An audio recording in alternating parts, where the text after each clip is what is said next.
Good evening, Brian Barrett. Brian, no one's in the room yet. Just Robert and I, so we're waiting for everyone else. And I'll put on the camera in a second or two. Okay. Thanks. Thank you.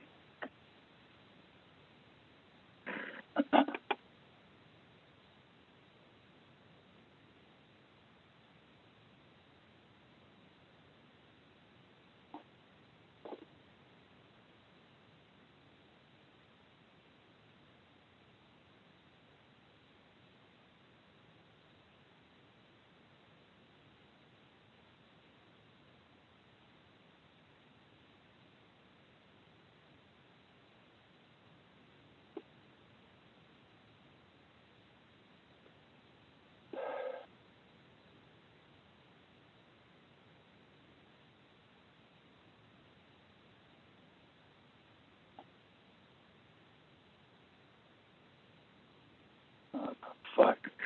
Hey, that's all.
Jacob, am I coming through now?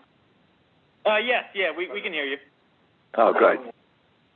Yep, Ron and John are here, and Jim and Doug are in the hallway, so in another minute I figure they'll walk in, and then we can get started. But it doesn't look like. Good.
Okay, good evening. My name is Jacob Pride. I'm Chair of the Board of Supervisors in Smithfield Township. This is our regular meeting, May 25th, 2021. I'd like to begin with the Pledge of Allegiance.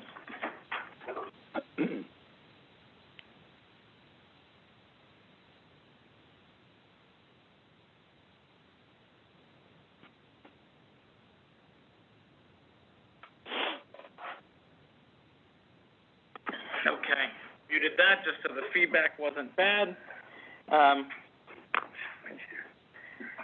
Present are Supervisors Barrett and Levenheim and myself, our engineer John Tressler, solicitor Ron Karasak, our office manager Julia Heilica, and Jim DePetris and Doug Olmstead.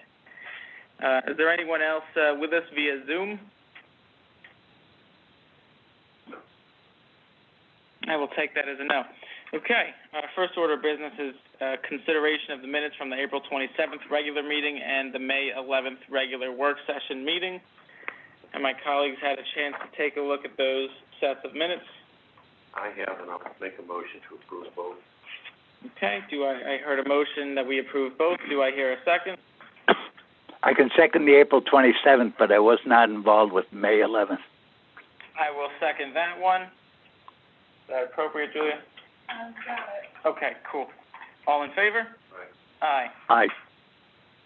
And let the record reflect that Brian recused himself for the May 11th meeting. Public comments on the agenda, things that are included or not included. Is there anyone here that wishes to speak on that, or anyone on Zoom?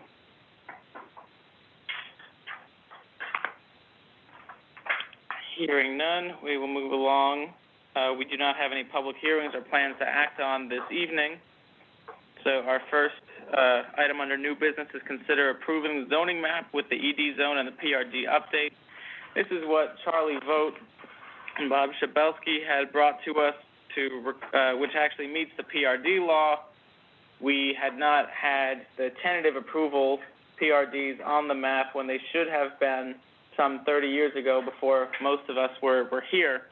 And we also are going to codify the ED zone as we adopted it last July. So it goes into the County Planning Commission and other digital systems correctly. Does anybody have any questions on that item?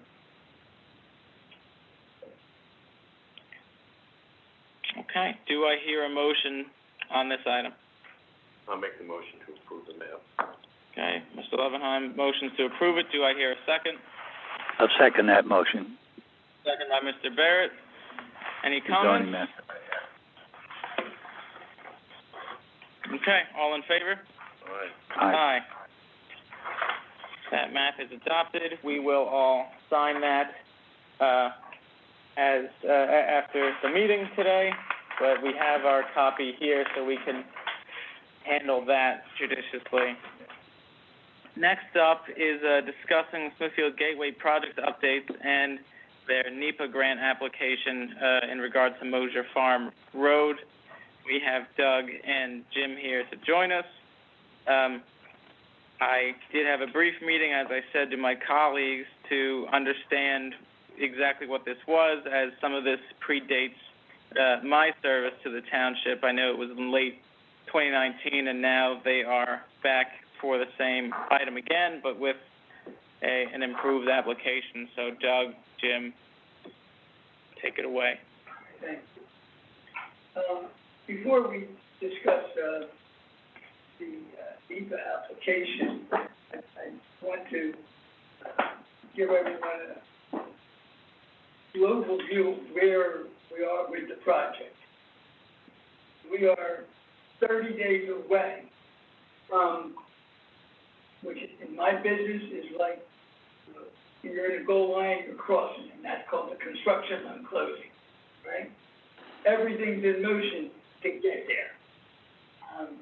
And it's very important that we get there on June 15th because we want to deliver this building for St. Luke's when we're supposed to. There are really two projects that are somewhat happening here at the same time. Your first project is what we've called the infrastructure improvements, and that's what you see going on right now. That's underway, primarily driven by money that was received from Pennsylvania Infrastructure Bank, which was part of the TIF funding, and then other monies are coming from the various grants that we procured from Chuck Leonard's office. There are two other, there's just quite a remarkable deal because there's a lot of moving pieces, but just today, the second part of the TIF, the total TIF was $6 million, 3.5 is coming from PIP, 2.5 is coming from a bank called First Keystone, who approved the loan today. That was challenging because it's behind the PIP loan. We were successful in doing that because we got DCED to approve their guarantee program. Right? So hopefully, and I know I'm very confident that we'll create enough taxable ratables to pay the TIF debt, but if not, the Commonwealth will step in and keep that. Likely to occur, but it was not easy to get that approval. So that's one project going on. We are very close to the PennDOT permit. We're down, 2 months ago we had 4 pages of missing items. We're down to 4 comments, okay? We're very, very close to them and achieving them. I think 3 of them are with our friend and neighbor, Frank Riccoboni, which we'll be working very closely with. We think we'll get those documents needed. So that permit is very key to obtain. The permit to go underneath 209, it has been filed. That should be in hand because the machinery, I think, Doug, is on its way to build that. The machinery is scheduled to be here, actually, I think the same day that you have proposed for your construction, closing. So while you're taking care of the bankers, I'll be with the TV crews as they. By the way, there's only one of these in the country. So the only one. We have to be like. I hope it does great. So we gotta be ready. So. What day is that, June 15th? Yeah. I think I'll be here. Once we finalize the details, we will let township know. So, Okay. Everybody knows. So, cause we will have TV crews, because, I mean. Not often you drill under a highway. With only one piece of equipment like that in the entire country, it is a newsworthy item that we want to have. Get some good press for the township and for the project. So we've agreed with the Economic Development Authority in terms of the agreements with them and they relate to the project security. We've a need with John and we have a good sense of where we're going to be in terms of reviewing process and inspections and all of that. So a lot of the foundation work has been taken care of. The other project is the St. Luke's right now. The first, all of this, 120 acres, is just me and my brothers and my other partners too. The St. Luke's project, which is in phase 1A, we have a partner, they're called Art Trust, or a REIT, and they brought in Provident Bank, and they've issued a commitment for that. And basically, all the wheels are in motion right now to move that construction loan to a closing. And in that also is our RAGB grant. We were awarded a RAGB grant. That RAGB grant is part of this. The RAGB grant is a reimbursement, so they don't give you money you have to get a bridge lender, and then the RACB comes in and reimburses that. ARC is actually going to be supplying that. So there'll be 2 letters of credit. I think the total amount we needed was 3,638, somewhere in that range. They'll be funded by 2 vehicles, Provident Bank and ARC Trust, who's going to be funding the RACB portion of the site work. Okay? So that is there. We're hoping that, get a good start. You see the work that Mr. Weinmouth from Northeast has been doing. We do have our NPDES permit.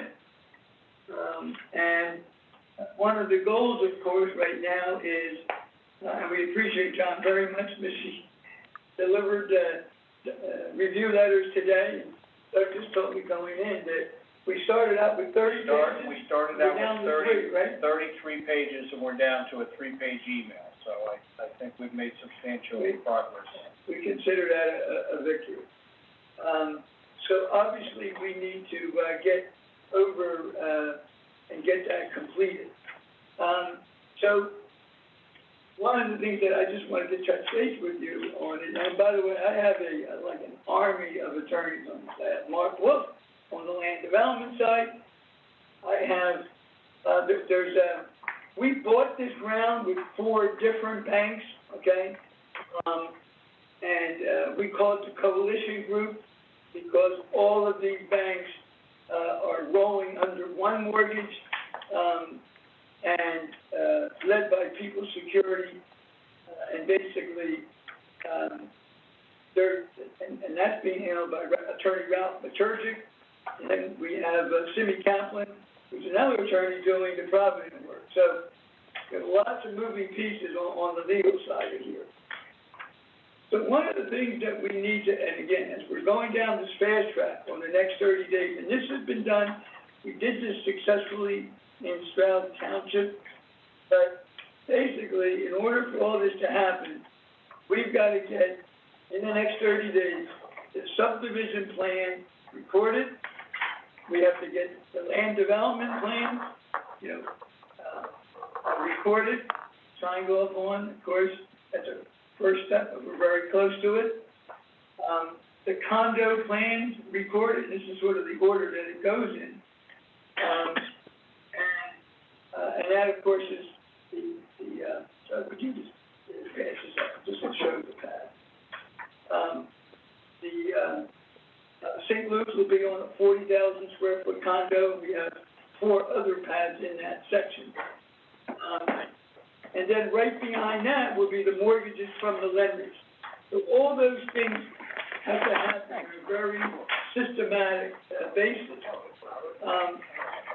And what Simi Kaplan, one of the attorneys, we're having a conference call tomorrow, is the only way probably to get this done, and it's been done when we did it in Stroud, is basically to have the plan signed, held in escrow, okay, to bring in the letters of credit, okay, as I just described, okay, and basically have all of that completed, and then once the letter of credits are up, the subdivision and the land development plans can all be released. So the township position is fully secured. Obviously, the title company will be right in there monitoring all this. But the only way to sort of do it is move everything forward at the same time, have the check and balances in place.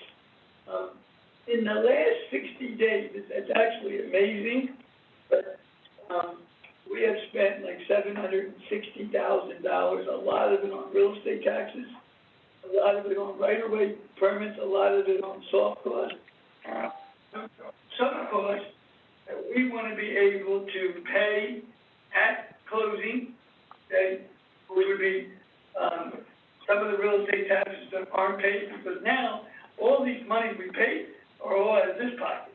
I want to start using somebody else's pocket for this, right, which is quite natural. So basically what we've done successfully in the past is from the closing, Mark Wood would come over, deliver the money, whatever, letters of credit, and then everything gets released, right?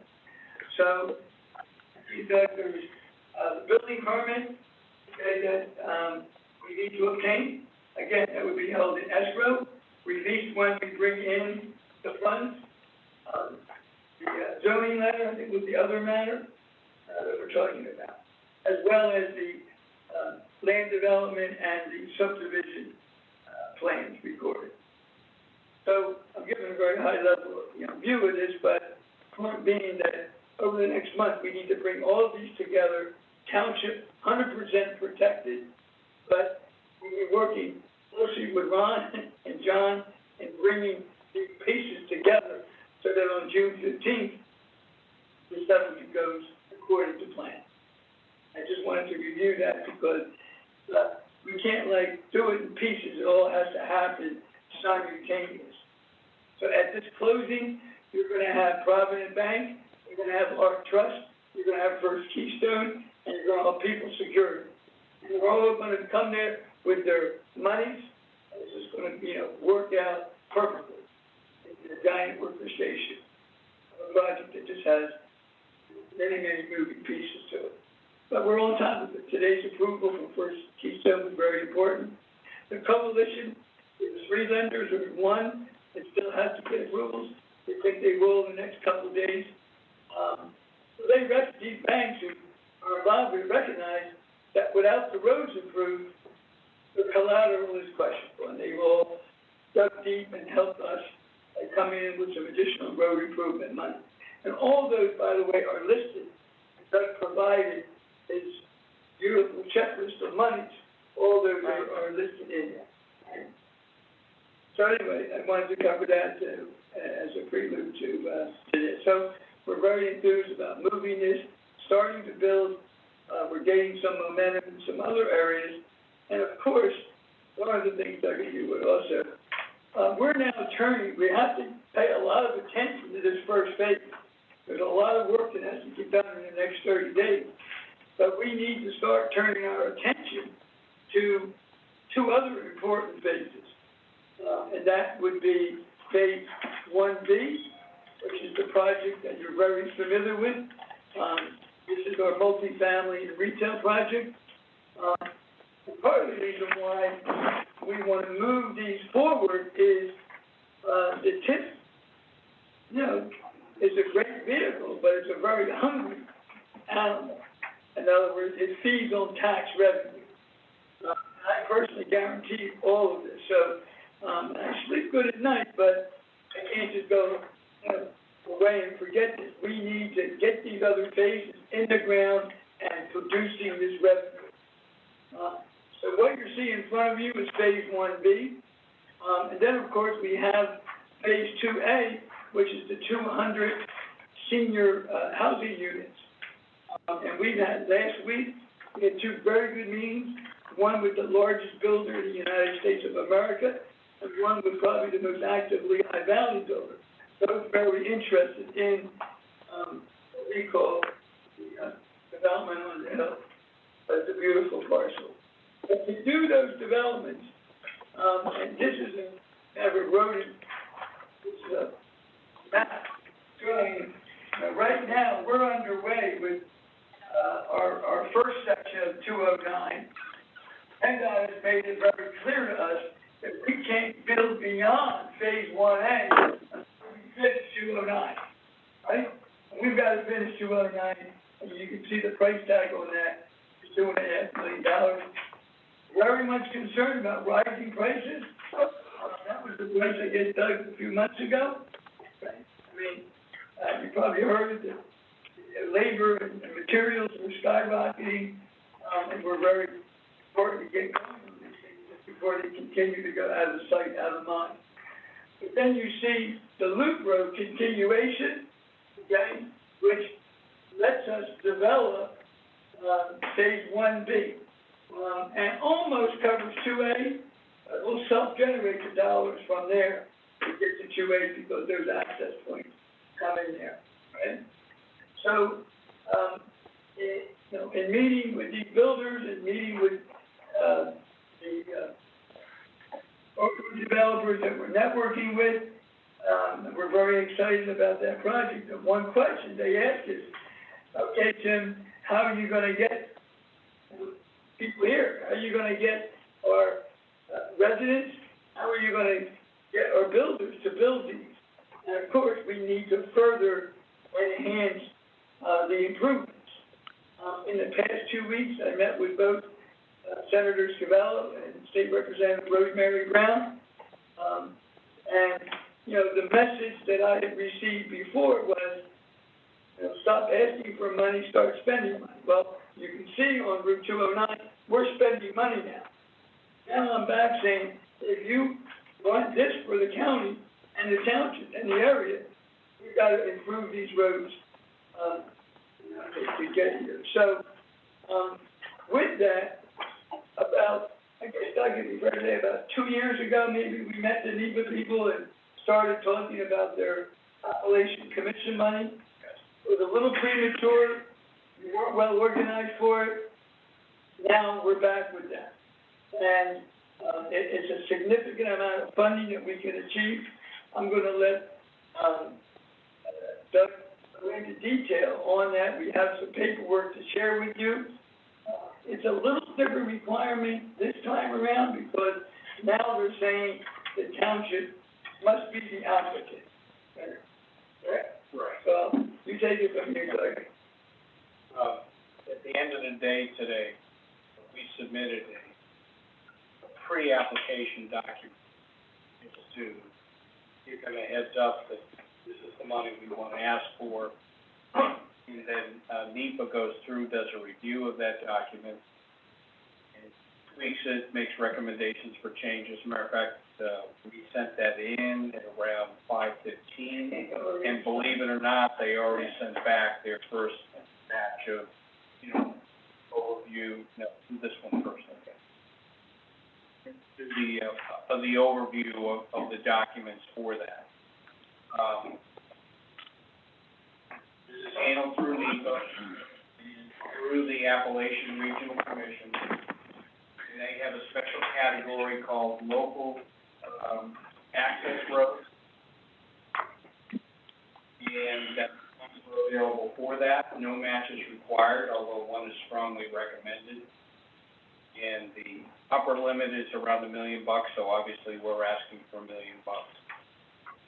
Our estimate for this area, including the inspections, the administration, and the contingencies, is around 1.77 million. So we would have to find the other 0.77 million, and our trust hopefully will be able to, or I'm sorry, not our trust, but Appalachian Regional Commission would be able to provide us with $1 million grant on that.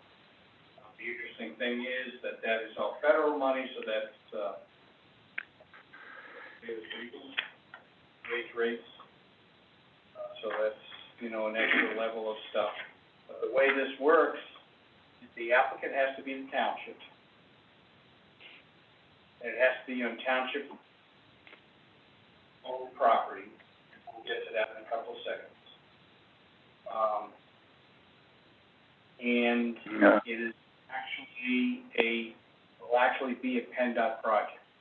So just as 209 work is an ECMS project, after we get the HOP, it goes through the ECMS system. This project would also be an ECMS project. It's just their electronic version of one of their projects. Where Township Road, with funds that are coming from the feds, just the way that they have it set up, that's, the sponsor is PennDOT, the applicant is Township, and in this case, we've got DEPG that's doing all the legwork in order to have all the pieces falling together. So I learned how to do that over the last 3 or 4 years with all the other stuff. And the gap funder. Whatever gap is here. That is correct, yeah. Yeah, I mean, the whole idea here is that this is not supposed to cost, any money. So as part of that, we need the township, in essence, to accept the road in some sort of format prior to the construction actually taking place, in some sort of legal that protects the township but allows us to get access to those funds. So this is Doug, Doug, it's Go ahead. Brian. Can I just interrupt? Sure. In 2019 December, we did a resolution. I thought it was well written, and it said pretty much exactly what I feel you're looking for now. We intend to accept the roads when they're built or when built to our specifications. So it seems to me that that would just be a simple condition that we would accept them, and but we'd have to have that caveat that they'd have to meet our specs. But I think we did that in 2019. It actually is not even your specs. It'll be PennDOT specs. Well, you're saying PennDOT specs. This is Road A, Yes. and PennDOT's going to do their specs. Well, they're probably as good or better than ours. So okay. So, yeah, it'll have to be the PennDOT spec, and no insult intended, but PennDOT's criteria is a little bit above where you guys are in terms of what's required. So, that agreement that we had back from December of 2019, and I'm very familiar with that, Brian, I am too. I'm sure you are. That needs to be tweaked a little bit to make NEPA more comfortable, that it can be submitted to the Appalachian, to meet the new standards. So, it's a matter of tweaking. So, and we think that there's a way to get there from a legal standpoint between, what Ron is going to make the township feel comfortable with, and with where NEPA feels it has to be in order to make sure that the funds are available. But why don't you review the contingencies that we...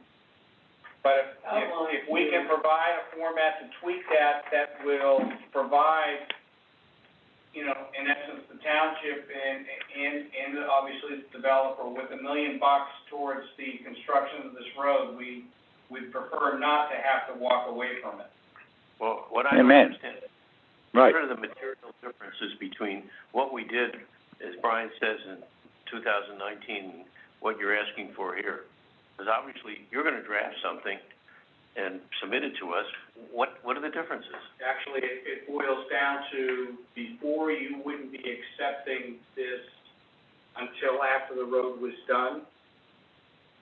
We have to come up with a format that everybody's going to feel comfortable with, that you're actually accepting the ownership of this right-of-way prior to the road being constructed. But Doug, only if it meets the criteria of PennDOT or ours. That would be the caveat. No. Brian, I totally get that, and I understand that. The issue here will be to accept the right-of-way with the understanding that a road is going to be constructed under certain specifications, and if it doesn't happen, the right-of-way will come back to the developer. Got it. Well, that's Doug. That's Right. exactly as I was saying. Risk, in essence, and PennDOT completes the job as it becomes part of PennDOT's system. So they want the township to own. You all know that there are two types of ownership. There's equitable ownership and there's fee simple ownership. What we envision in this is the township becomes an equitable owner, but will have contingencies. Before you take a fee simple interest in the road, there's going to be a layer of contingency. And just like when you sign a contract on a property, a developer signs it, if he doesn't meet his contingency, he gives the property back to the seller. And that's Well, that's what we're. happened. I think we all agree that's the simple not simple, but it's a solution. And I just say, and PennDOT would ultimately are they going to bid that out, Jim, or can Northeast do that work too? No, that going through the ECMS system, we won't have any control over who the contractor will be. It'll be bid out as a typical PennDOT project. And it hits prevailing wage, like you said. Well, it's not even prevailing wage. David Bacon. It's federal prevailing wage. Right. So you have no control. This is totally out of your control. Yes, we go through, we do all the work, and if they're going, so the goal would be all these contingencies that we have here in terms of having the construction contract.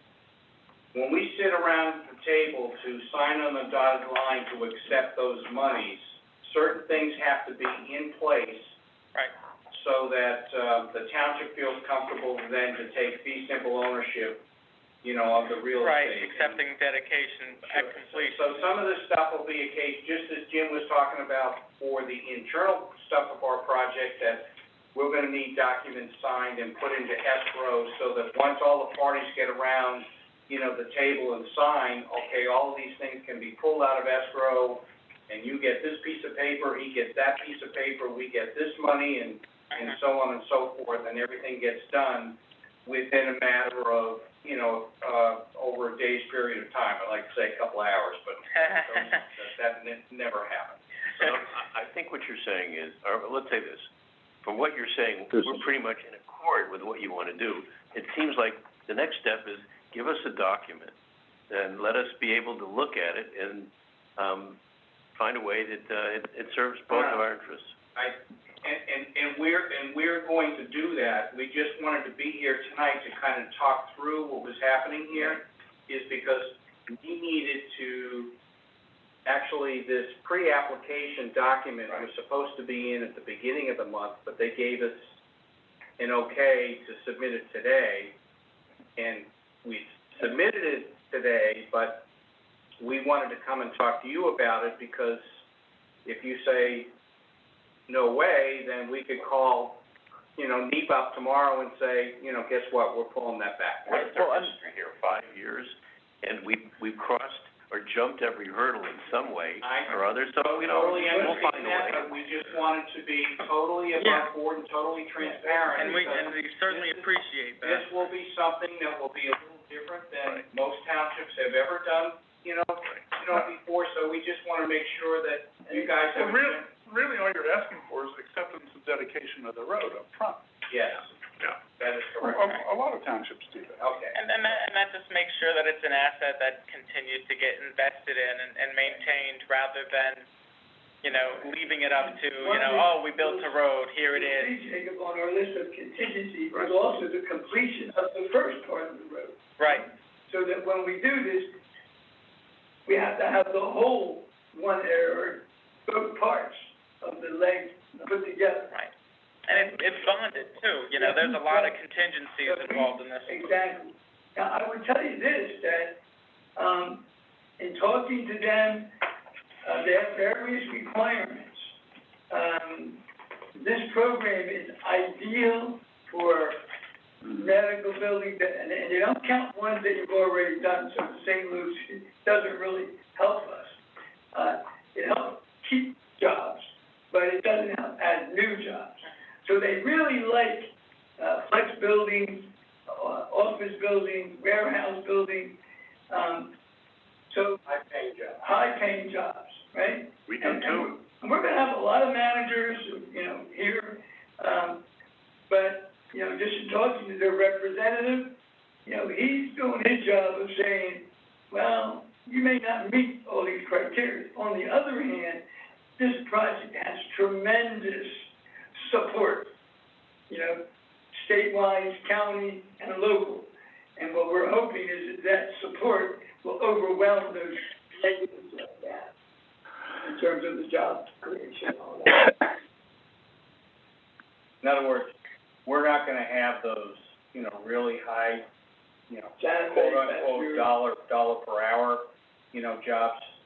But, even in our last application, at least 40% of our jobs would meet that criteria that they look for, for that. Well, you're creating honest work with that and the construction of it, that there's something to be said for the amount of people that are going to be employed doing this.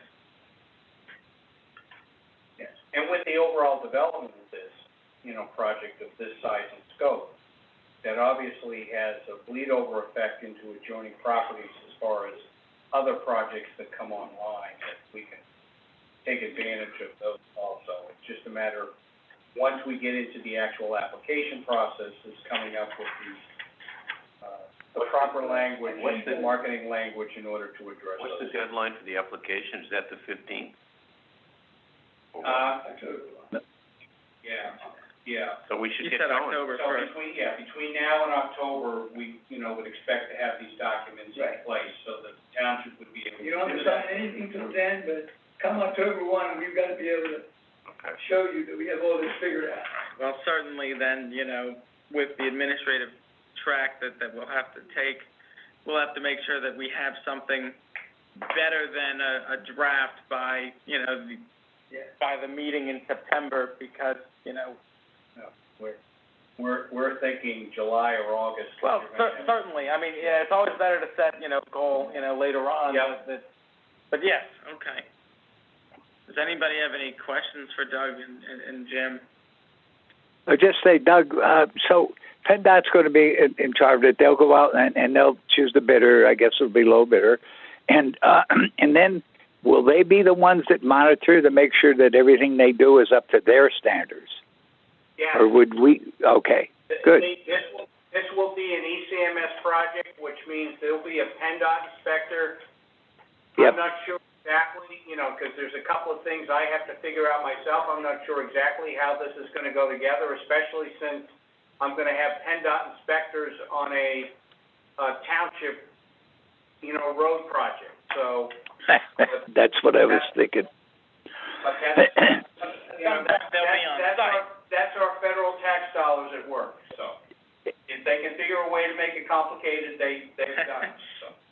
Well, maybe they would defer to the township and our professionals, and we would monitor it. But that's for another day. Right. Okay. Yeah, those are the types of things that we would address between now and the beginning of October. Got it. That sounds good. We look forward to Thank you. working together on that. That's awesome. And Brian, we have copies of all these things, for you, so you can see them physically too.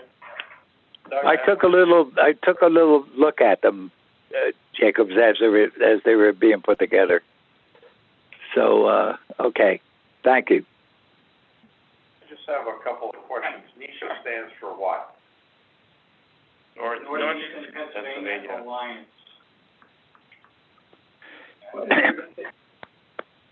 And they're based out of Pittston and Scranton, Pennsylvania, and Luzerne, Lackawanna County. Correct? Yes. Okay. And as you said, we go there with strength. We have a good chance of getting everything through. Because if we don't, there's Christ, the competition down there is it's frightful. So, well, so next step. Hold on, Brian. I say that the next step is. Brian, your Sorry. esteemed solicitor has some questions, comments. I'm sorry? Ron has some questions. Oh, okay. I don't know if you can hear me, Brian. The memo we received here says expansion will include another 900 feet of road A. Can someone come and show me on the map that's in front of me what is going to be done initially, and what is the extra 900 feet? That's the extra 900? Yes. And what is going to be done then initially when you say here in the comment that the completion of first phase of Loop Road? Okay. So the first portion of the road, the first 900 feet goes from 209 up to the intersection with Road B. Mm-hmm. And it's just as a dumb luck that it just turns out that The next phase is another 900 feet to get us about, a little past the halfway point, and then the rest of it will be to finish that up. Up to 447, Doug, right? Yeah. Yes. Okay. And that could actually end up being two phases, in order to be able to feed 2A, which would basically get us up to the cul-de-sac, so that we actually have a physical connection. Mm-hmm. And then the final phase will be to expand that portion of the road from the cul-de-sac out to 447, and then do the 447, because that road, from the cul-de-sac out to 447 will be expanded, and improved over what it is right now. Right. And that's Moses Good. Farm Drive. Sure. Actually, the entire road is now going to be called, and we have to submit an official letter, asking if that name is okay, but, Mosier Farm Drive is going to be the name of Road A. And, Road A, okay, got it. How about, okay. Ron, any other? No, I'm looking at the documents here that were submitted. Memorandum is what I wanted to see exactly what was the deal here, because it is, in my 44 years, not my first rodeo, very foreign to me to accept a road before it's done. Very foreign. So I want to see what exactly their proposal is and what the contingencies are. I see it back here, and they seem to sort of make sense, and I just showed them to John real quick, and gave it a quick okay too, so hopefully we'll be able to get this taken care of. Let's run like the development manager. We're gonna have everything lined up, the bond, the contracts, we're Yeah. providing the extra funding. So yes, you'll have the ability to, we'll be working for you, but we're gonna have everything covered. But, and it is unusual, but it is the only way to get people, the NEPA dollars, right, Doug? I mean, they were emphatic on it. Well, John said it's not that unusual, so again, he's probably seen more than I have. To me, it's a little unusual, but doesn't mean it can't be done. It just requires to be a little creative, in doing it, so. Down in Lower Bucks, I've witnessed that where the developers for the townships have agreed at time of final plan approval that they will accept dedication of the roads, and the amount of money to cover the cost is in fact escrowed. I mean, that's what you're doing here. And that's for the exactly maintenance what we're period, doing right? The 18-month standard maintenance period, correct? Well, it would have to be for the performance period too, though. I mean, if you're gonna say we're gonna get the first part of the Loop Road A, first 900 feet done, and then we're going to accept the extra 900 feet, we need more maintenance, we need performance. Right, but you said you're gonna put up the performance. Yeah, and I think those are some of the legal details that we work out between now and the beginning of October, so. Okay. I have, two other items I would like to discuss. It's getting down into the weeds a little bit, but, with what we're trying to accomplish as far as getting all the documents for the subdivision, land development approval, and all the documents that we need for the closing with the construction loan for, St. Luke's, which involves some condominium documents. How do you want to handle the signing and the escrow documents? Do you want Ron to serve as the escrow agent, or as long as it's just some attorney, whether it's Ron or Ralph or Mark? Does that make any difference to the township as long as there's some entity that, serves as the holder for those documents? Yeah. What would Ron say to that? Well, yeah, that would be my deference there. Again, if we're dealing with Mark Wolf holding the documents, I don't have a problem with that. Ralph Maturcha, I don't have a problem with that. Some other attorneys' names, I might get a little nervous about, but with those two fellows, I do not. Again, and I don't mind holding the documents either.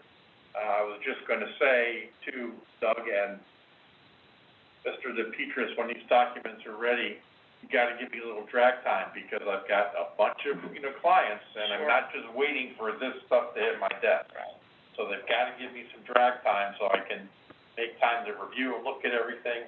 And I've gone in on Saturdays and Sundays, Mr. Lovenheim can attest to that. I don't have a problem doing that. All the emails he sent us are on Sunday.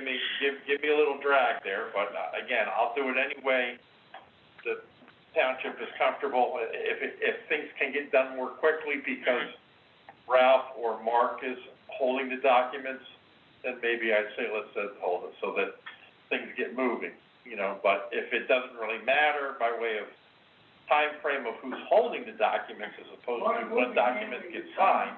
Mark will be handling the title, so the title and that escrow, so they go hand in hand. Okay. So maybe depending on the documents that's being handled, if the township doesn't have a problem, we'll deal with those three attorneys, Mark Wolf, Ralph Maturgia, or Ron Karasak. Yeah.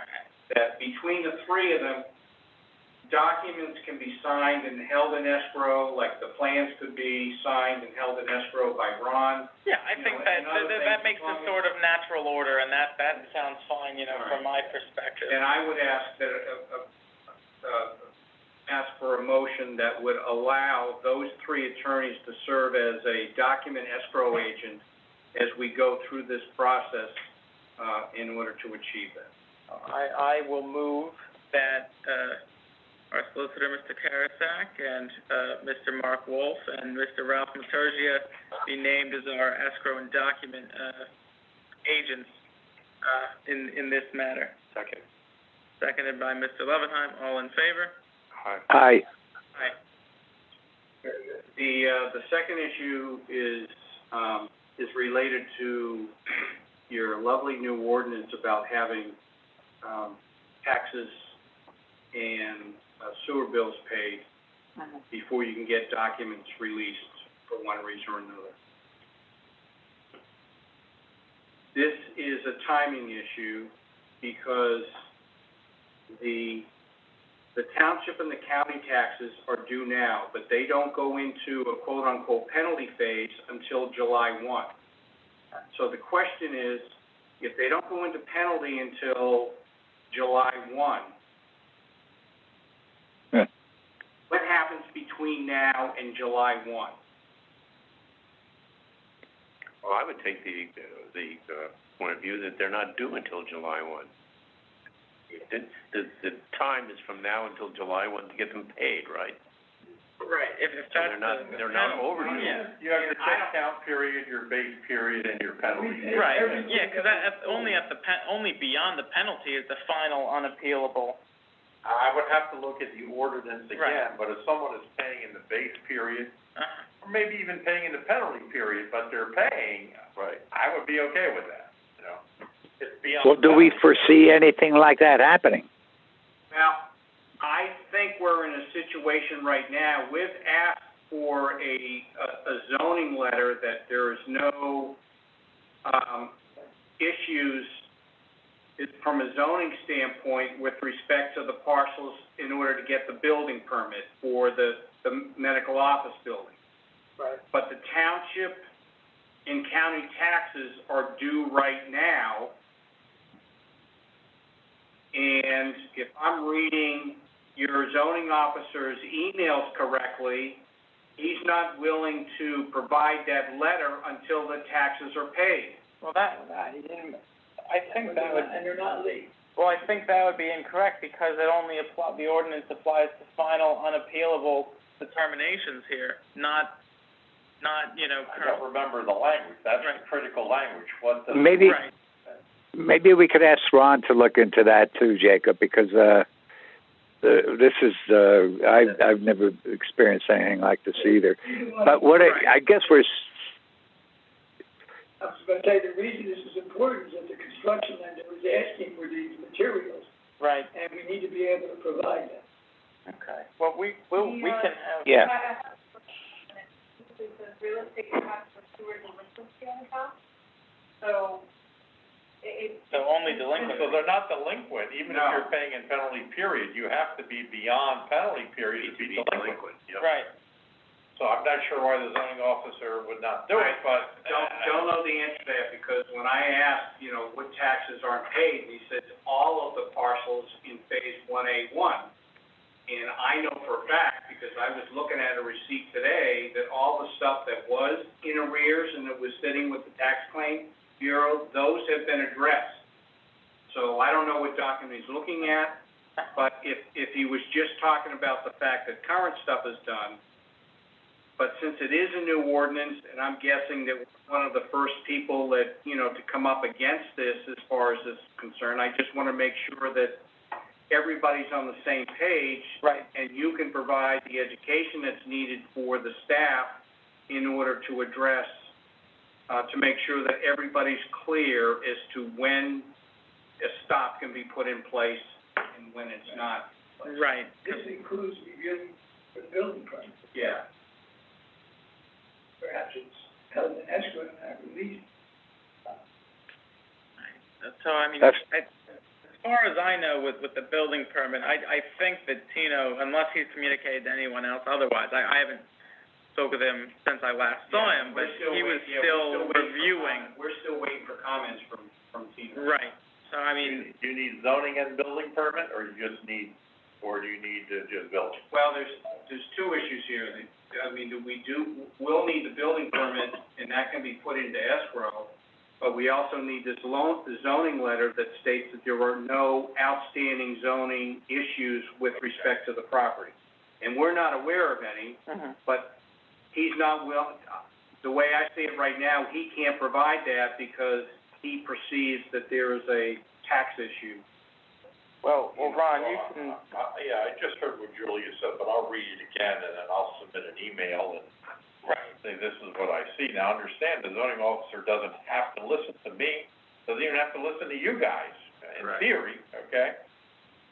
Because, that's just the way it works, but I would hope that if it says delinquency, it's delinquency. Right. Well, not something, I mean, that was the intent anyway, someone who would be delinquent, dragging their feet, their property, getting all crapped up and nothing happening. Yeah, I'll take the idea that Doug is presenting, that this is just an education thing because it is a new ordinance, and, I know we've had, I'm not complaining about it at all. Certainly. Just because it is a new ordinance, I just want to make sure that everybody on the staff has a clear understanding of exactly what the supervisors intended with that ordinance. Right, because it has to be enforced, correctly. So we got it here, even highlighted it for me to check, so hopefully that'll remind me tomorrow to do that. Yeah, Also, Julie let's can just, tell you, there's a lot of times she reminds me about stuff that I don't get to. All right. We don't have anything else, so we'll get out of here. Well, thank you very much for your We're gonna time. have a busy 30 days. Oh, yeah. Sounds like it. Thanks for coming tonight, and thanks for all this, information. good night, Jim, good night, Doug. And I want to say thank you to Boucher and James. They did a great job in getting those new reviews done in a timely fashion so that we can, and I've already sent off an email to Langen to ask them when they're going to resubmit on those 11 items. So we're actually 10. I think we have to address one on community impact statement. Right.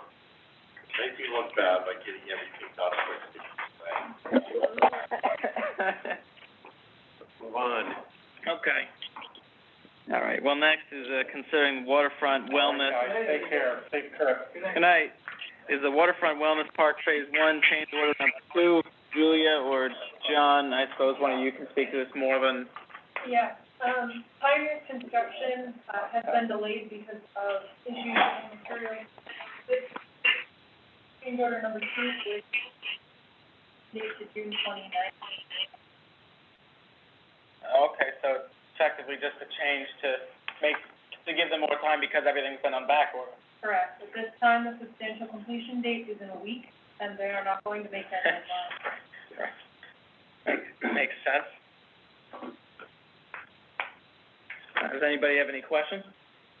No, there are two construction, estimates.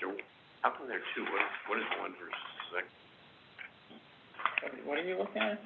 One is 233. That is a Robert, you are separate. on the wrong Yes, agenda. yeah, that's No, we a haven't gotten separate there yet. item Okay. that you're looking at. You're looking at the This is where next we're- few okay. things. Yeah, okay. I see. Okay. Do I hear a motion to, approve the change order, number 2 for wellness, for the waterfront park I'll fishing make dock? that motion. Okay, motion by Mr. Levenheim. Do I hear a second? I'll second. All in favor? All right. Aye. Brian, are you there? Yeah, I am. Excuse me. Yeah, no problem. How do you vote on, this item? Oh, I definitely would vote for it. Okay. All right. Yeah. 3-0. Change order is approved. Okay. Next item we have is, appraisal of 528 Severn Bridge Road. I know, Robert, you emailed that to us when you got it, but I didn't really look at it, so do you want to speak to that? Yeah, we still have to get the official appraisal document, but because, I told the appraiser we'd be meeting tonight, he did send a letter that gave us, the overview of it. And what he's saying is, it's about $2 a square foot, he's figuring. So for the 3/4 of an acre we would need for the road, it's about, $66,000. And, I believe that only includes the road, not the auxiliary parking we talked about. Yeah, you would have to do that, and then I looked over the entire site, there's no place just to go to really add 18 parking spaces, so I would propose we keep it pretty much in the same location, but we'd have to push it towards the stream a little bit farther. It would require some fill and stuff, so there would be some additional construction costs to maintain those 18 parking spaces. And also we, as you said, I think we would have to put another, layer on the road just because of heavier traffic. Heavier traffic, I think there'd be an overlay.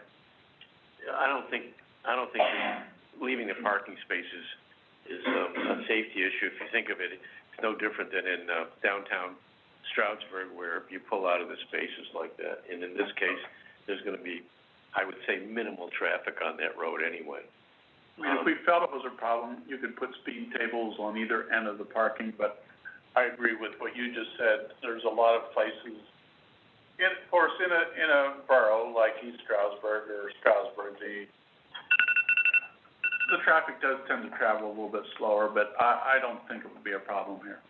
I'd like to have a conversation with the attorney who's handling this, but there's a couple of questions I have. That is, are we buying this, or do we want a permanent easement on it?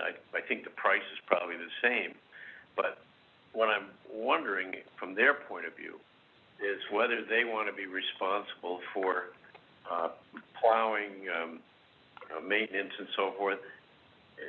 They would probably, let's say they could do it and bill us, but what I'm worried about is when a township takes over the road that's really the entrance to a commercial building, the landlord wants to keep it in a certain condition because the tenants are going to want it that way. Maybe there are potholes that we wouldn't fill until it was on our schedule, or road maintenance, like plowing that we'll do on our schedule. They may want to do more, and the real question is, would they be better, or can we offer them the option either through purchase or easement, I don't know which, to be able to do that kind of maintenance and bill us if they want to? Well, I think when we did this a while ago, Robert, what we said, and that's, I think, goes back to Larry Simon, when we had to do that route, we had decided that we would come off of 209 and take care of it, maintain it, keep it up to what we thought were passable standards, and that meant repair and plowing, de-icing, and then once we were onto Green Mountain Road, of course, that's where we have that obligation anyway. There was no. Yeah, I understand what you're saying, but I'm saying that a couple of things that we have to be. Number one, the parking. And John, you referred to maybe ways that we can do that. There's 18 parking. They're underparked as it is now, so they've got to be careful, and we've got to be careful as we go forward. But know that. Well, but the question I'm bringing up is this: if you were the landlord, you own the property. Let's say plowing. You probably want to make sure that your road was plowed by, let's say, 7 in the morning, so everybody could get to work and it was plowed to a certain standard. We as a township really have other priorities. Maybe we would, maybe we wouldn't, but we don't have the same standards and motivation that, say, a landlord would, and that's why I'm saying maybe they would. And it's up to them, but maybe they would prefer doing that kind of maintenance and billing us. That would have to be in like a stormwater agreement. You know, it would have to be similar to that. I mean, I think it's better to go for buying it, you know, permanently than an easement, because I personally feel there's no reason to expend, you know, $1 million or so fixing, you know, the bridge. I say keep it to a standard where people can drive a car or, you know, ride bikes, walk on it, but I don't think it should be for traffic any longer. I think that the best way to preserve it is to let people use it, but, you know, not for anything, you know, huge, and just have the permanent other entrance off of 209. Yeah, well, I agree. And I agree. I think that bridge, though, the existing bridge, let PennDOT make that decision instead of us, Jacob. Just a suggestion. They're definitely going to take a look at it. They're going to say, "Oh, it's degenerated again, and we're going to go down to so many rate restrictions." And then eventually, we're probably at the point now where it's just going to be for cars, and that up, but not heavy stuff. As long as we have that, let it be. And then with the people that have to get in there, if they're driving a car and it's still within the rate restrictions, fine, they can use it.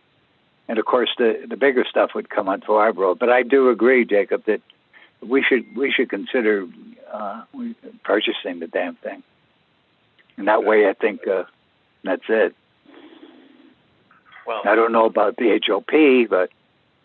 Hold on, John, you had a... Well, the question is, do you still want me to pursue a loan, multimodal grant loan, to repair the bridge? I feel that it's not worth the engineering bills to fix something that we don't really need. I don't think we need to build that bridge to where a fire truck can go over it, you know, or a garbage truck or a propane truck. I think that we can pursue the fee simple acquisition of the 3/4 of an acre for the $66K, and you know whether or not that takes eminent domain. I'd rather pursue that than actually, you know, trying to pursue $750,000 to fix the bridge. But that's just my feeling. Well, and again, I kind of brought that up because I saw both in Luzerne and Lackawanna County with the multimodals, surprisingly, two different facets, as John and Missy explained to us. We got nothing to lose. It's when I talked to Missy last, they could put together, you know, a draft, and we can take a look at it and submit it. And I don't think we have anything to lose. And if we get the substantial monies, which Lackawanna County did get, you know, we fixed the bridge. I mean, we don't, if it makes sense. I didn't hear you, Julie. When is the multimodal grant due for application? I think the end of June. Now, my estimate to repair the bridge is not as high as what you're talking about. I would recommend going for $250,000, and I believe that will repair the bridge. You think $250,000 will do it? I do. Ed already, one of the comments was the deck needed paving. It's already done that. Right. The wing wall, there are missing stones, and my opinion as an engineer is whether you want to keep this bridge open for any kind of traffic. the missing stones and things should be replaced or repaired because Sure. it'll continue to deteriorate to the point where you won't have anything at all. Right. So, I'm not Got it. suggesting that you shouldn't pursue going through Mhm. the other way, but I would at least make the application to get that much money to try to repair. Well, if that's just for the repair, and can we limit traffic in our own right as opposed to, like, I think, I personally don't want to see this bridge maintained so that garbage trucks and other, heavy vehicles can go over it. I would love it if people can, ride their bike, walk, and drive over it as they do now. But I definitely don't want to leave this for supervisors in the future to do the same thing again. Right. I think we can. I mean, we can probably limit it to car traffic. I mean, you would have to post it at 5 ton. Mhm. The other thing that the board may consider is that if we go for the multimodal grant, and we get it, and we have it, we can repair the bridge, and it can be a backup in case the deal that we're working on now to get the new road built falls through. I guess that the question, though, still is we do need to, I think we have to weigh both. I agree that there should be a backup, but I'd rather see the permanent entrance for the heavy vehicles be, that through an eminent domain or some other proceeding to get it. There's 50 people in there that deserve, a fire truck or a garbage truck.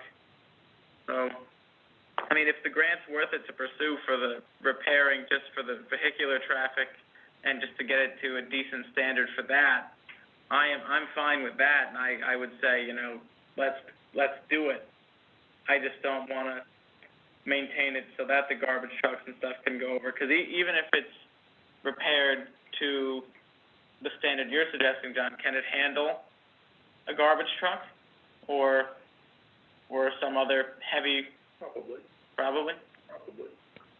And you got PennDOT too, and I know they're getting out of the business, but they used to do a very detailed review and inspection report, and then they put money on it. But I guess Eddie told you, Jacob, or that they kind of don't want to do that anymore. So they're not interested in giving a ton. So the multimodal's the best chance. Then I know that Julia forwards us the reports that Scott Stock gives us. I want to say yearly. Yeah. The problem that we have here is there's no guarantee that you're going to get that multimodal. Right. We can't decide it. Right. And if you don't get it, then I would be concerned if you don't have an entrance other than the bridge. I guess my recommendation would be that you might pursue going through your condemnation or whatever you have to do, but also continue pursuing the multimodal grants until we get it. Well, if that makes sense. And there's 2 grants. There's 2 multimodal grants. On the next one. Yeah. Well, let's go back to the alternate entrance here. So we're talking about $66,000 approximately, but we're also needing to upgrade that roadway. So what would you say, John? Maybe $100,000 total? At least that by the time we provide the parking, Yeah, so that's the figure to think about here, 100,000. Right, and that's within the budget that we set, this year. So that's good. I personally am fine then with the multimodal grant. However it shakes out, though, I hold my peace when it comes to, how that's maintained. But I think it's worth it to pursue both. Well, why don't I do this then? I'll contact them and I'll tell them we have a fair market assessment, tell them what it is, and let's see what the reaction is. Why wouldn't Ron call their attorney, though, Robert, and you just, you know what I mean? Just step aside, if you will. I think it's time for an attorney to, 2 attorneys. We're getting it into eminent domain, maybe, and I gotta know, but I just got a feeling that we're saying 60,000 and it's 66, and we feel it's legitimate, it's fair market, But I'll guarantee you they're not. It's gonna be priceless, and we'll be in court. And Ron, you've lived through this kind of stuff.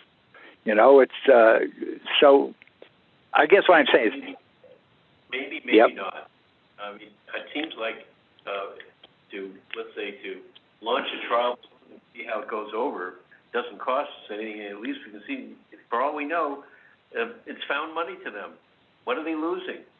They're gaining money. They're gaining maintenance and getting a better road. What's the downside here? So I just want to see how they react. Well, I think I really suggest that Ron talks to their attorney. You know how much trouble you had and I had trying to get in touch with him. Finally, he comes through, and we had a discussion that I really think it went nowhere, and it put the onus on us as maybe it should be. But we see now we've got it. We've got our fair market value, and we can lay that on them. How do you feel about it? And if it looks like it's going to be a contentious affair, oh God, you know, I don't know. Let's have Ron do it, and whoever wants to tag along to, you know, observe that, you know, Ron, does that sound? If you want to do it, Ron, I suggest I be on the call only because I had a good starting relationship with this guy. This is not the one we talked to originally. Yep, who's his boss. But it's just From really. my understanding, the Supervisor Lovenheim had a decent relationship and rapport with that individual. So I'd be happy to be on the phone, but I think he should make that contact. Let's do it then. I think he should be the contact person. And if they say you guys are nuts, we're not paying that. Okay, well right. then, I'll put on my go-to-war hat and we'll do that. Well, if Ron, if that's your recommendation, I'm fine with that.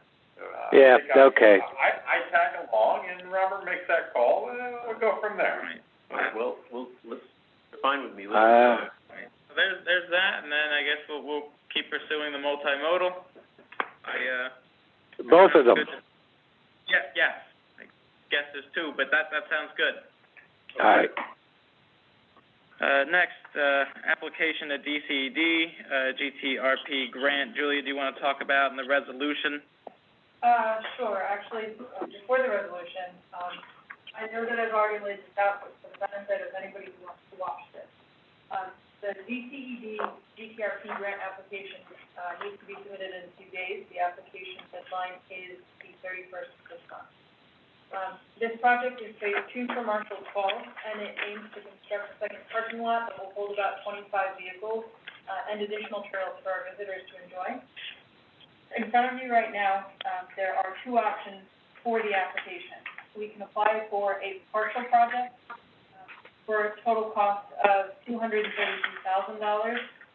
which, if we contribute another $2,500 in cash match, we can actually make that application the maximum of $250,000, which Brian Smith would like us to do if it's possible. Or the second option is that we can pursue the full project cost at $544,450. The match contributions for these 3 ideas are respectively $35,000, $37,500, and $292,450. Keeping in mind that $20,000 of that has already been spent on the land. Obviously, that $292,000 price tag is a little large, so if the board does decide to go for the full project, the plan is to apply to DCNR for funding in 2022, just like we did with phase 1 between our DCD grant and the DCNR grant. Upon procuring that grant, the township would still be on the hook for about $45,000, which we could apply for another grant for to cover, such as the Monroe County Open Space Grant, or we could just commit those additional funds in cash. What you need to do on the line item is figure out what size project we're going after, and then motion to approve the commitment letter for that amount. The next agenda item will be the resolution that follows. Right. So does Brian Smith recommend the full project or the scaled down version? I spoke to Mary about that, and in general, full completed projects are far more competitive than partial projects. Her recommendation, as our grant right or person with Barry Isaac is pursue the full project, and then if we get it, pursue additional funding for these. And is that the duo fee that the same one that the township did in 2017? Yes, this will be the 1-2 punch that we use to fund the first phase of Marshall's Falls. That kind of makes sense. Yeah, I agree. I think it makes sense to go for the 1-2 punch, for the big one. DCNR and DCED like to see projects get completed. I think they're going to be very happy with what they see going on this fall in Marshall's Falls. So if we can finish the job all the way instead of starting small, it might be better to see what we can get of the larger project and then see where we go from there. That's what they're recommending. Mary recommends pursuing the full project, that's correct. She does recommend the full project, going with that, her and Barry. So, what do we say? Julie, what kind of money are we talking for the township? So it depends on how everything lands. Right now, if you decide to pursue the full project, you'll be signing a commitment letter for $292,450. The idea to cut that down so it's a bit more manageable for us would be to next year, at the DCNR grant rounds that are due in April, would be to apply for a $250,000 project with them, using, if we get the DCED GTRP funds, as a 1-to-1 match. Which means that if we get the GTRP and then we get the DCNR funding, we would be funded to $500,000, and we'll still be on the hook for $45K. But that is something that feasibly we can handle over 2, even 3, 4, 5 years of the project. Or we could pursue something like a mini grant through Monroe County Open Space to fund remaining pieces of what needs to get done. Monroe County Open Space has money? Next year, the mini grant program opens back up. Yeah, it's, I believe the maximum is $20,000, okay. and the 1-to-1 match. If we can't pursue that, we can always look at other grants that are available, such as the Planet grant that we're going to discuss later. That'll be next year again, too. It's possible. Worst case scenario, the township decides to foot the bill for that extra $45,000.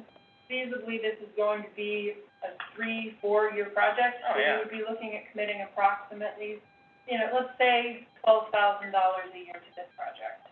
I think that sounds reasonable. I mean, it's somewhat of a gamble, but there's no obligation in any sense if something were to go awry, but this gives us the opportunity to finish a project, and if they see that we're doing half of it already right now, we've made considerable progress on that, and with any luck, it'll be out to bid in June, July, or something like that. Just be aware that $40,000 is $10,000 more than our entire parks budget for this year. Oh, yeah, but over the course of 4 or 5 years. Well, let's make a motion. Do I hear a motion? So you make it. Oh. I need the big ones for you. Okay, all right. Well, I'll make a motion that we apply for the full project, $544,450, with the understanding that we make those contingent applications. I'll second that. All in favor? Aye. Aye. No. Okay. Motion carries 2-1. Next is considering resolution number 477, application to DCED. It's the same. It's effectively the enactment resolution for the motion that was just adopted. That's correct, and because this is the DCED application, you will notice that you have 2 different resolutions in front of you. Right. Because you're doing the full project, you will be motioning to sign the one that has the $250,000 amount, not the $233,000 amount. This one says 212,500. My apologies, that is correct. Okay. For DCED, they take out the cash match for that. Okay. No. I make a motion, or that we adopt, resolution number 477 with, the corresponding match. Do I hear a second? All in favor? Aye. Aye. I'm going to say aye. I hope I'm not conflicting with putting F against E, but it made sense to me, so I say aye. Okay. Resolution 477. Yep. Yep. Okay. May I interrupt for one moment, Mr. Chair? Yes, Ron. Just so I know what number we're dealing with, so, Okay. is it the 198 or the 212? 212. Okay, thank you. Yep. Yeah. Okay, next is, G, discuss Healing the Planet grant update. Okay, at last meeting that you guys had, you asked me to reach out to Alex Jackson of CWA. I did meet with him, and they are hoping to apply for a grant to cover additional signage expenses, equating to about $10,000 for Menacing Park. The Healing the Planet grant has a maximum application of $25,000, so if the board is interested, we could consider adding additional items to this grant request on top of the signage request. To keep the grant competitive, any updates that we want to do should be at Menacing Park. Well, I estimate that what we need for the signs is probably around, $3,500 for actually making the signs, whereas we're using the grant that we already have to, write all the copy, to do all the artwork. So that's another $35, and then I think all the kiosks have to be kind of modified and spruced up, and I'm assuming Joe Losi might be able to do that. Maybe it's a couple $1,000 total. Yeah, Alex took a look at it and figured it in, both his time, the designer's time, upgrading the signage, all of those improvements should cost $10,000. Okay. On top of the 1% for Nature grant that was received. Which So is what, $2,500 is what we received. I would need to check that number. Okay. But this $10,000 is what CWA feels they need to complete that project. All right, and we can, because we talked about, the joint application idea last meeting. I think that, I think it's great. They're a great community partner, and, there's some other things that are kiosk related, perhaps the benches, some of which, because I certainly frequent Menacing. True. Some of the benches, could be updated, things like that can be considered. When do we know about this grant application? This grant opens on, June 1st, and it is due by the 30th. So they should let us know maybe by mid-fall, would you say? I will give a moment.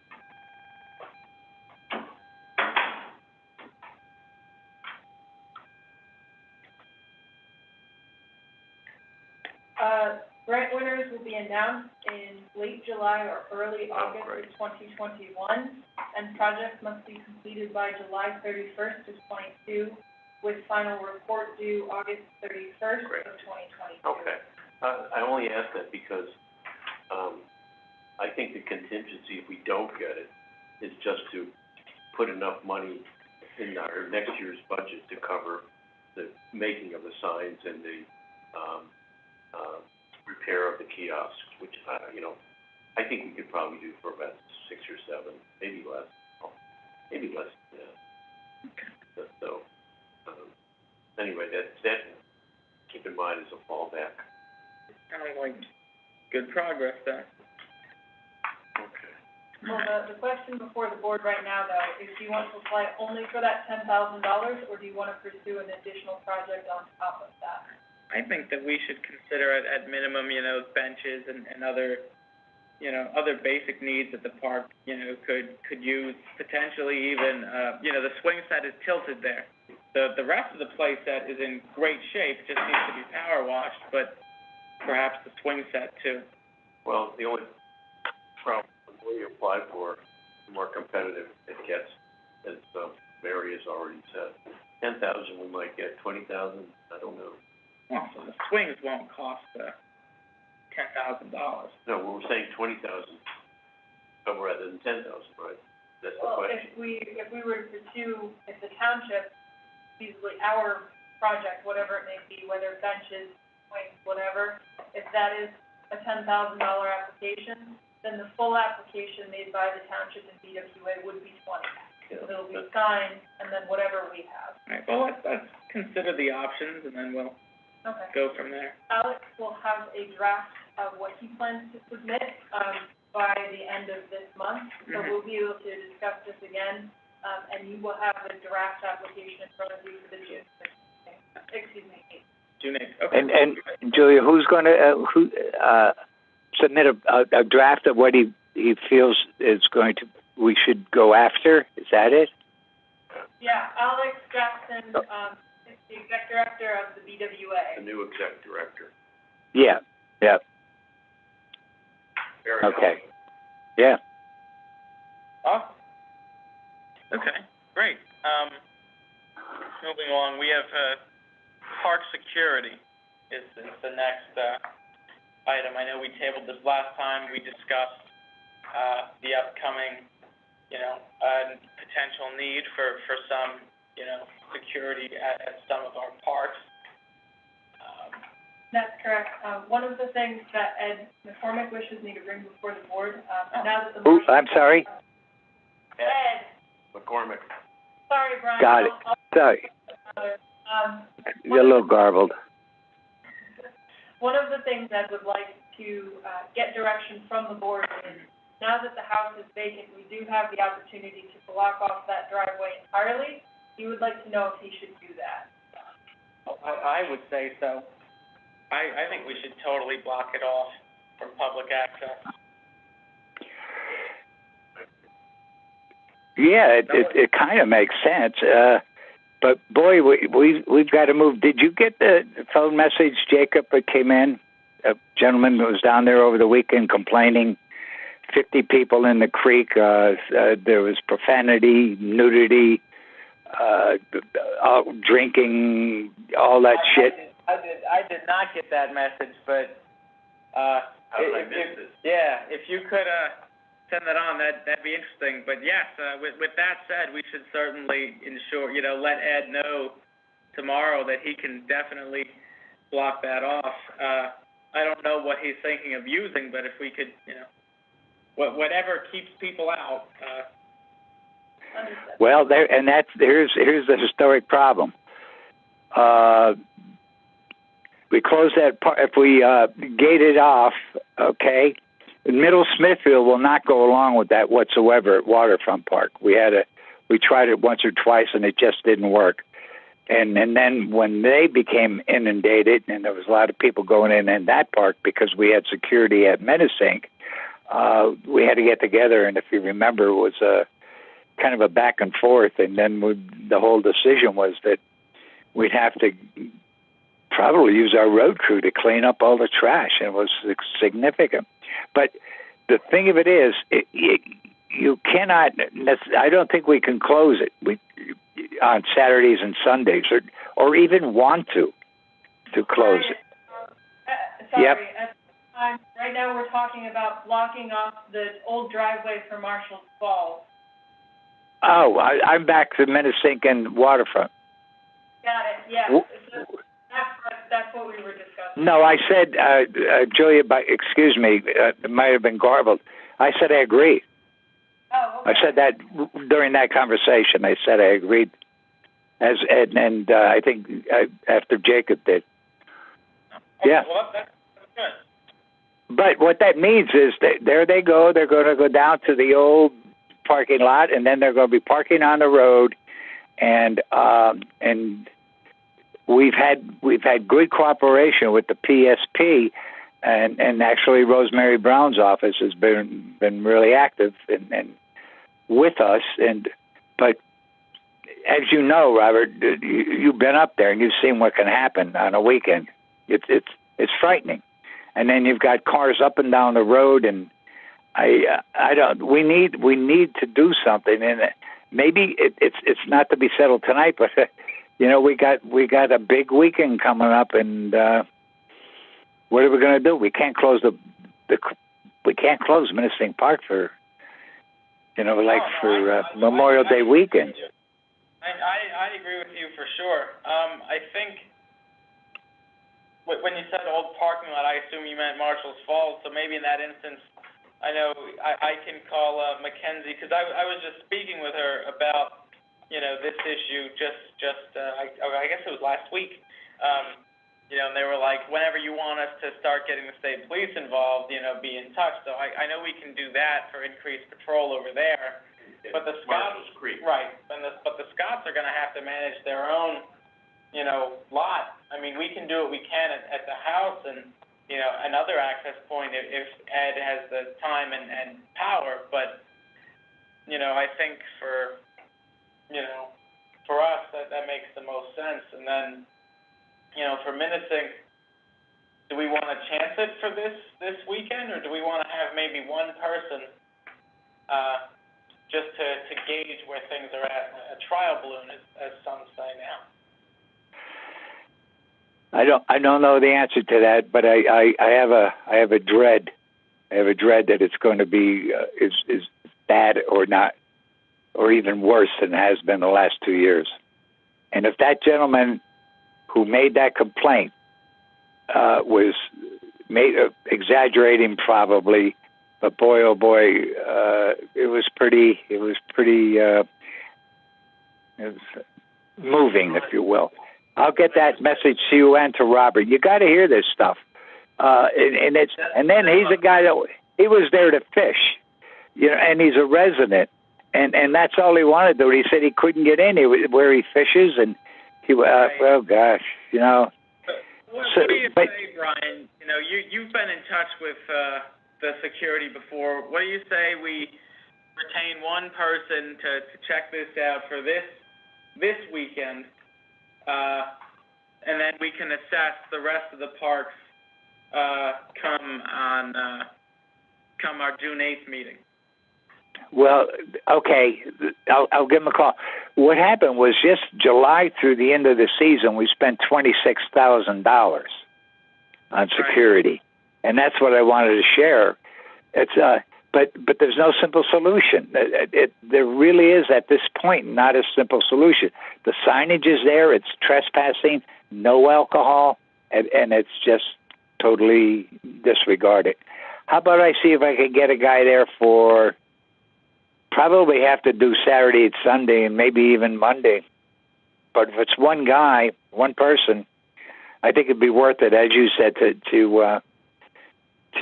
draw a bead on it, find out what the heck's going on, because it's even the national park is making moves early on, yeah, with shuttling and closing certain areas, and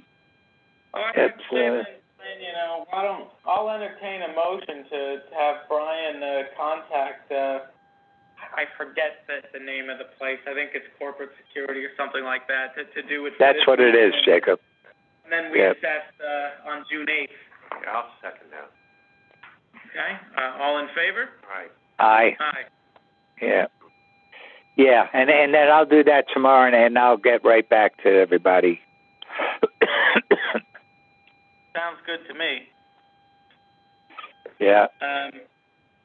Next is discussing the draft amendment to the Economic Development Zone Ordinance. We reflected everyone's comments, written and verbal, at our last meeting. And do we want to talk about that, briefly, to potentially solicit feedback from both planning commissions so we can, examine where to go from there? I don't know what everyone's thoughts. Well, as I commented, I think before we do that last step, we should get together. We should have a joint meeting. We should have a public meeting, as we did with Troy and Frank and a number of Bob Brown, a number of our business people, and get in there and get it out there, and then listen to them, because it's really not been. I don't know how to explain it, but I think that's integral to before we go even further. I'd rather do that than just pass it on to both planning commissions tonight. I just don't think there's that much difference in it to have discussions Well, about. I know, Ron, you wrote. There is, and you know what?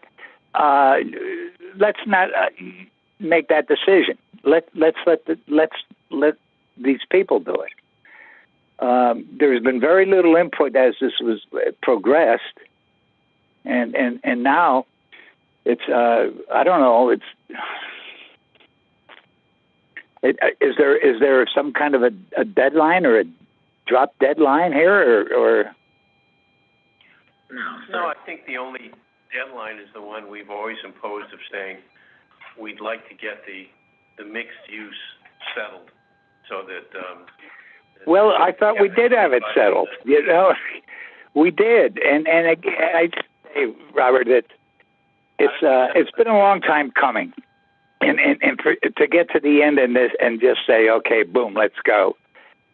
Would it hurt to get the planning commission in with us and get the county planning commission and then maybe one with the public?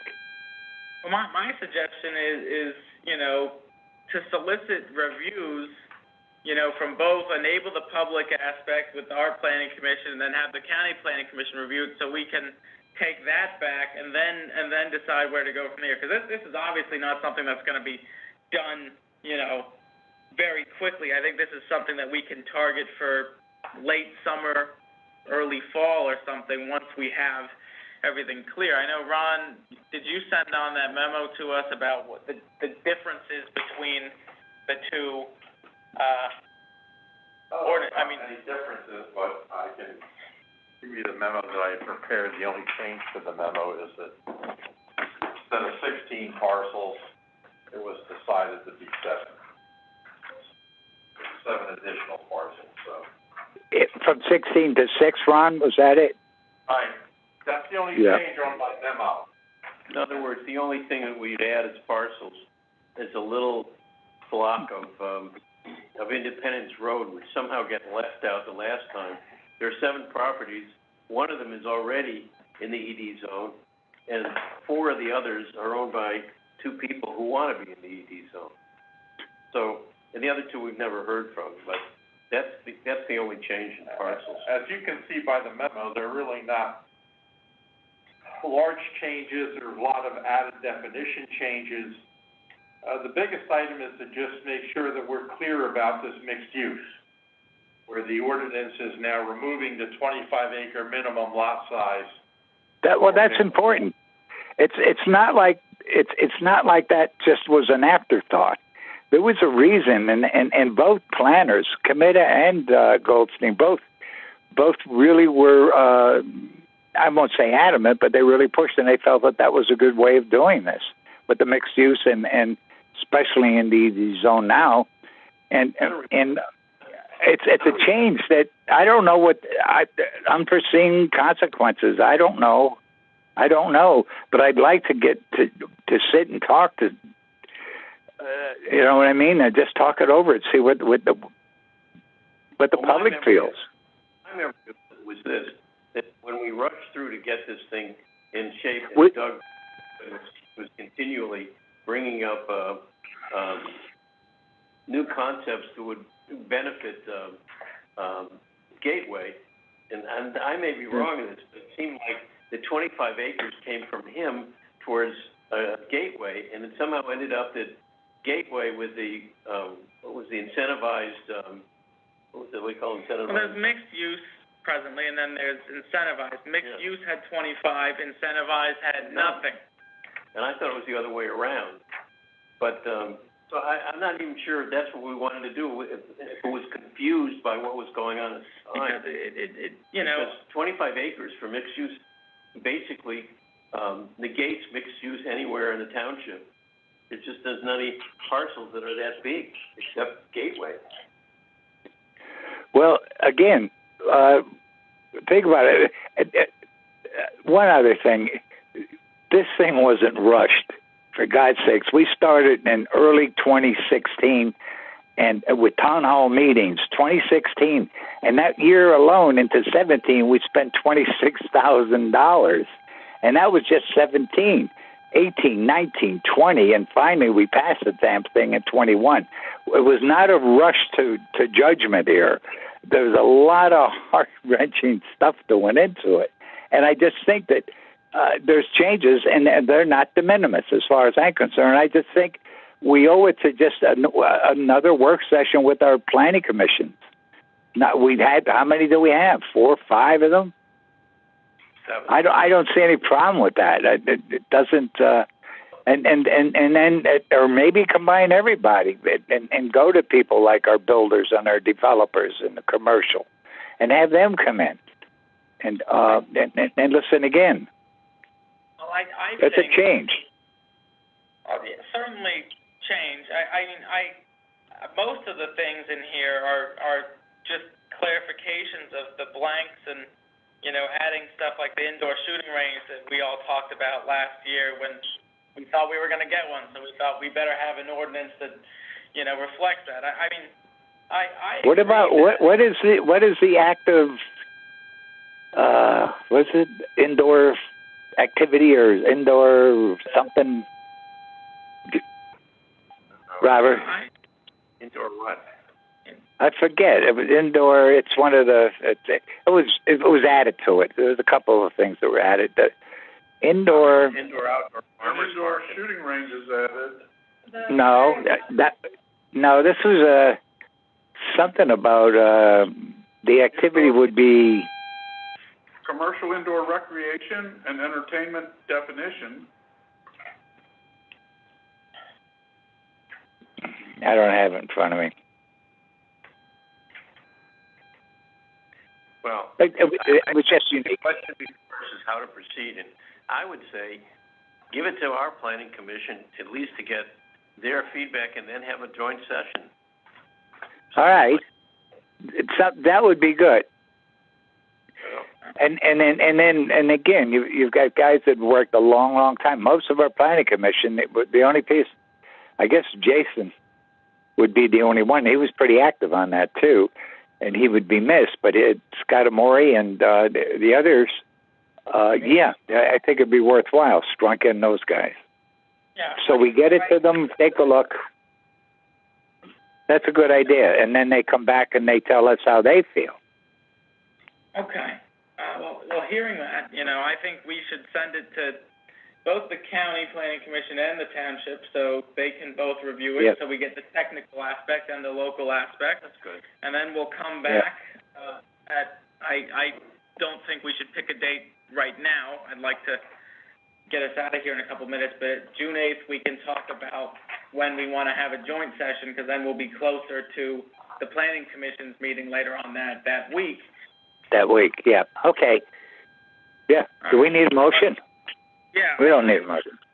Well, I move that we solicit initial reviews from both planning commissions with the caveat that we schedule a joint work session at a date determined on June 8th. Okay. We'll second that. And aye. Aye.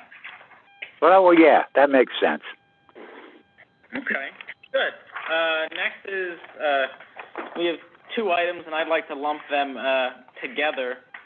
Right.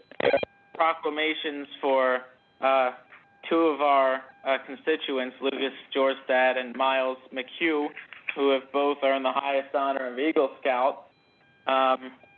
So I would move that we honor them with proclamations to that effect. And that's fine. Can I just say a couple of things here? I've been working with this Troop 100 for a long time. Lucas Gabriel Jorstad literally grew up in my before my eyes as a township supervisor. A fantastic young man, did so many things and helped out in so many ways, and even when we had our art shows, he would. Christ Almighty, he bid on one painting, unbelievable. But I've known him and his mom for a long time, And Robert, you've gotten to know her also. We worked at Lake Fahala and the Damn Swans with her, and both of these young men. I think that's the greatest thing in the world, like a proclamation. There's a chance I may not be able to be there. I'm going to personally call Susan to let her know. But the proclamation is ideal, Jacob. That was a good idea. Great, awesome. So will you second that motion? You betcha. I did? Okay. Aye. All in favor? Aye. And we're very proud of these two constituents. I went to school with two of Lucas's older brothers, actually. That was awesome. And I believe they're all Eagle Scouts, which is also an incredible feat in and of itself. In this day and age. Yep. Oh, yeah. Despite the pandemic, they were able to complete, some really incredible projects with Middle Smithfield, with fitness park type of activities. Yep. Item L, which is consider resolution number 478, declaring June LGBTQIA+ Pride Month. We did this last year, and it was great. We got a lot of really good reception. We have a flag that'll hang for just the month of June, but to show solidarity, I'd like to entertain a motion on resolution 478. I'll make a motion to accept resolution 478. Motion by Mr. Levenheim. Do I hear a second? Robert, Jacob, I think you should second it. It's really a great thought, and let me say that I'm not trying to shirk my responsibility. I think I made the motion last year. I know I did, and I just think that you should make the motion, and we'll vote. No, the motion's made and second. Jacob, do you want to second it? Yeah, I'll second it. All in favor? Aye, totally. Aye. And this is great. We're one of only a few municipalities in Monroe County that does it, and we've got some amazing history here, with that particular community, and it's just great to say in Smithfield, love is love, and you're equal before us. So that's great. Next is considering confidentiality agreement. Our solicitor, Ron Karasak, asked to place this on the agenda. I believe this is in relation to a lawsuit that we are quasi-involved in, Ron? Well, we're really not involved. It is a suit that was filed by the East Stroudsburg school school district against Triangle Fire Protection and a company known as Bognet. Back to an issue that the school district has with the sprinkling of, I believe, an elementary school. And as a result, a subpoena was issued upon the township for records with respect to the project that was filed. And I believe that we've had Julia look, and there's really not a whole lot available. But before we would give out anything, I wanted a confidentiality agreement signed so that no one can later say that, this sensitive information was given out to someone who should not have been given it, or should not have had it. Because obviously, once you give out building information with respect to plumbing, heating, electric, here sprinkling, etc., you can have someone who can maybe later sabotage this. Mm-hmm. Homeland Security. So, in any event, the confidentiality agreement indicates that any materials that will be used solely by the parties and their attorneys for this litigation and not used for any other matter, and that in the event this agreement would be reached, a suit could be brought for monetary damages, etc. So I've reviewed the agreement, it's with my approval, and I would recommend that the township consider approving it by way of motion, and then we would get it signed once it gets circulated for signature. So. I'll make the motion. Motion by Mr. Barrett, all second. All in favor? Aye. Aye. Okay, very good. Robert, I'm sorry, were you in favor or, okay, thank you. I wanted to bring up this Lake Valhalla thing. Do you want me to do it now? Can we, hold on, let's, go to bills to be paid. Next is, bills to be paid, general fund for a grand, $88,109.11, and $92.24 from the highway fund for a total of $88,201.35. That includes, the previous payroll, also includes, our insurance bills, the Teamsters Health and Welfare Fund, and Boucher and James bill, about, half of it of which is reimbursable. So there's that, and then the rest is our typical, yearly inspections from the elevator and then Prosser Labs, and as well as superheat. So, does anybody have any questions on the bills before I entertain a motion?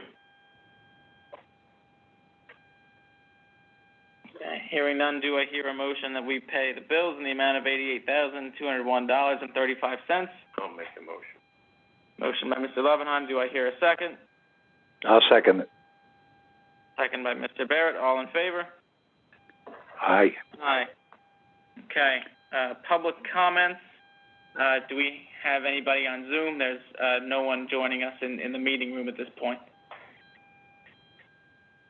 I would only want to add one thing, Mr. Chair. Sure. It's not really public comment, it's just what does the township want me to do with the wireless communications facilities ordinance that has been circulated to both the Monroe County Planning Commission and our Planning Commission. Apparently it's been approved, and do you want it advertised? Do you want to wait a while yet? Do you want to do something in between? I needed to read the ordinance in order to provide a memo to this Planning Commission for them to be able to discuss it. That's right. So, based upon my reading it, I can now advertise it. I had sent a note to Julia saying, well, I didn't prepare it, so, it would be difficult for me to advertise it, but now I think I could. So, and again, it's a zoning change, so it's once a week for 2 weeks, not more than 30 days before, not less than 7 days. So, if you believe you want to advertise that, give me a date out, probably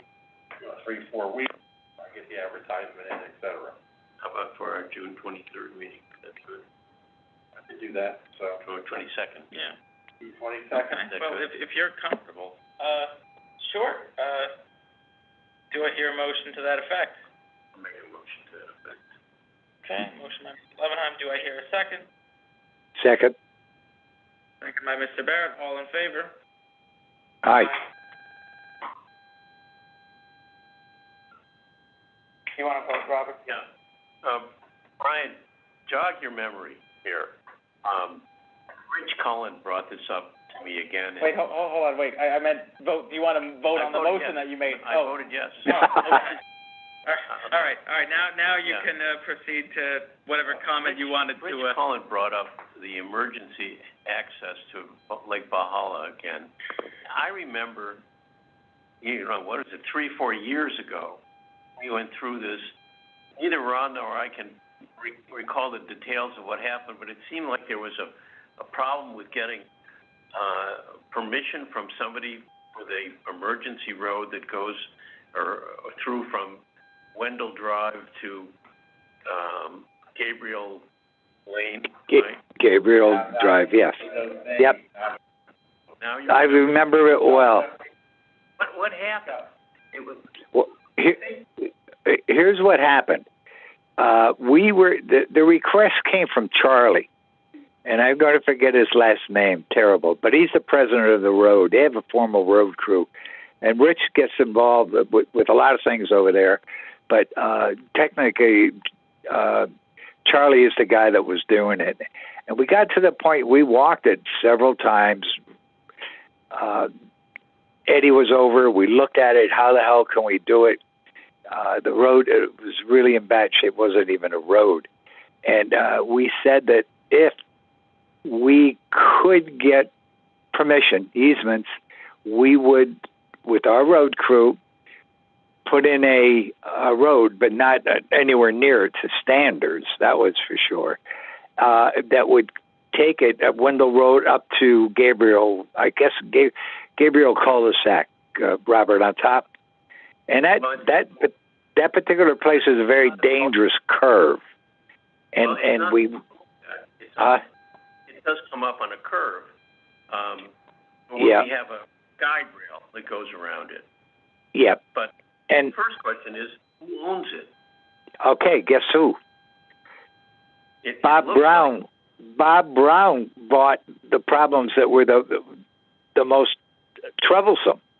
And when I talked to him last, he said, just do what you got to do, and I'll give you the easements, no problem.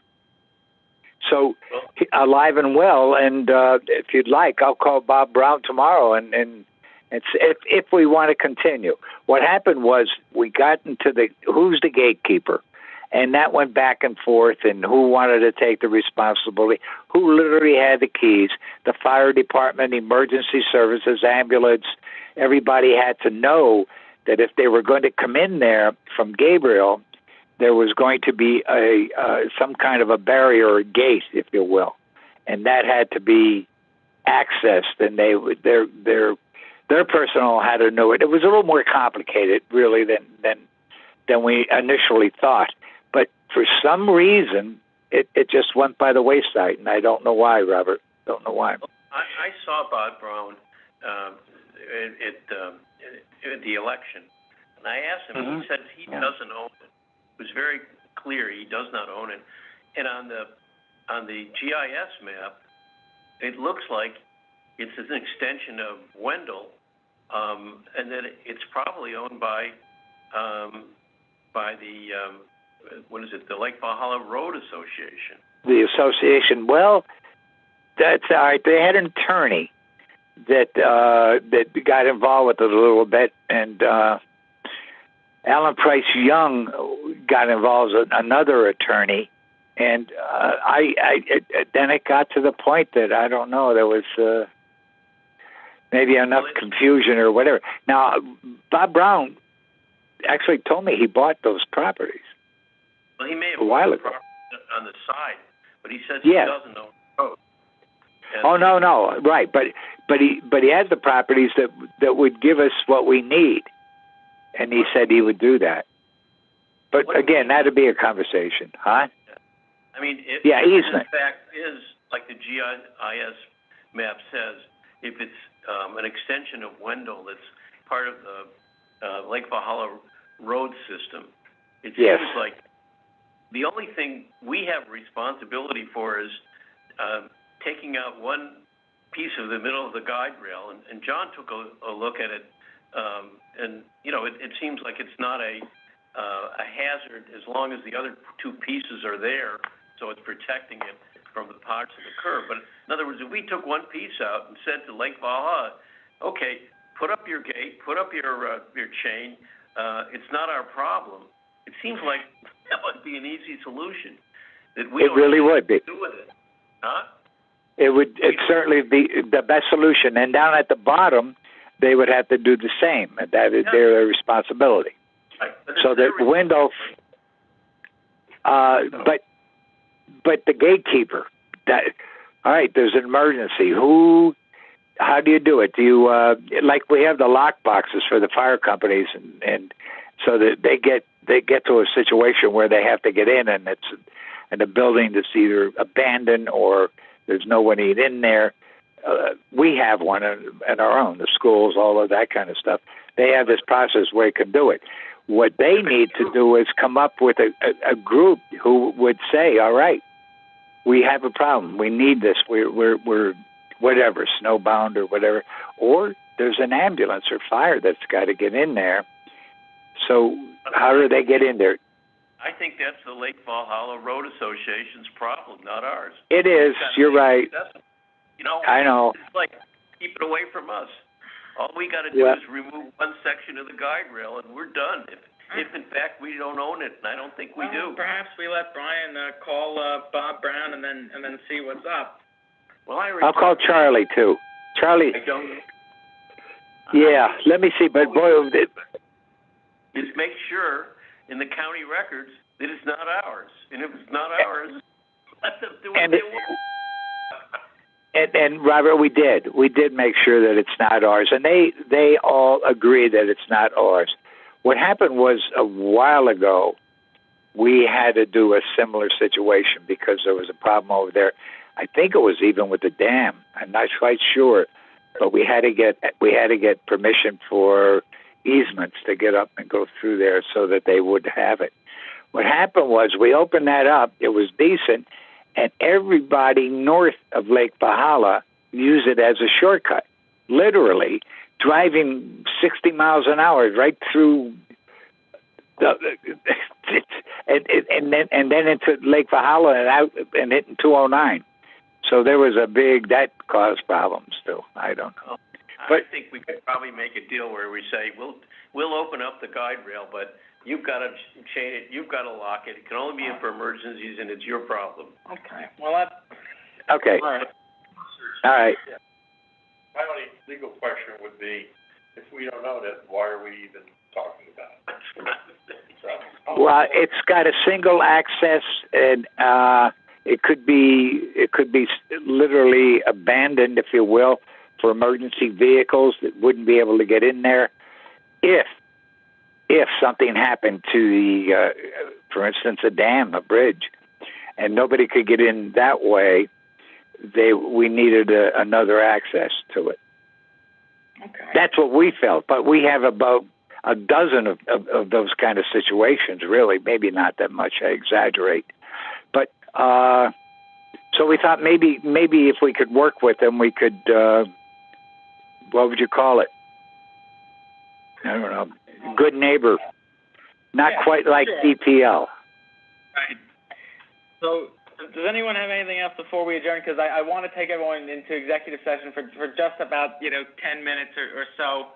I've appreciated everyone's time tonight, but is there anything else that needs to be part of the public meeting before we adjourn? I'll make a motion to adjourn. I'll second. Okay. All in favor? Aye. Aye. Okay, we're adjourned at 9:04 p.m., but before we talk about executive matters, let me turn off the YouTube part and lock